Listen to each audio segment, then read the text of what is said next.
joined that news conference with the fire chief in Beloit. Unknown ignition source starting igniting the explosion.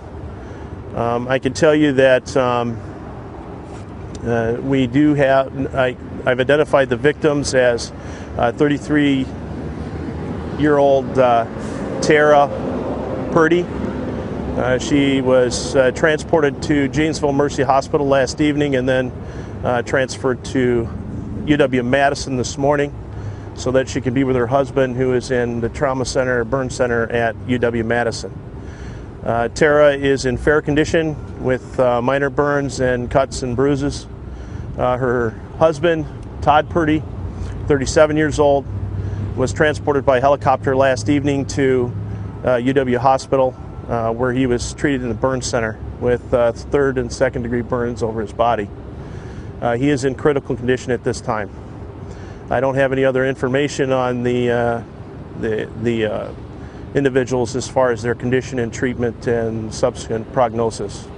Other than that, I'd entertain any questions that you may have.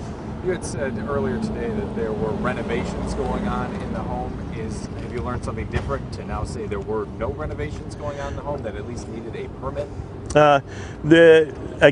What we understood to be going on last night was the installation of that stove, and what we needed to check into is how much work was going on and whether or not it required a plumbing permit or a permit to work on the home.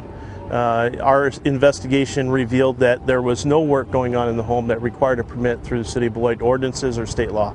Do you know who was doing the installation?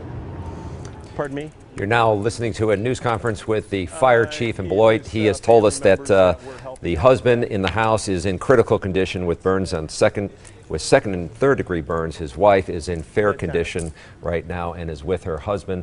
The cause appears to be that they were installing a stove that night, and they continue to work on this investigation.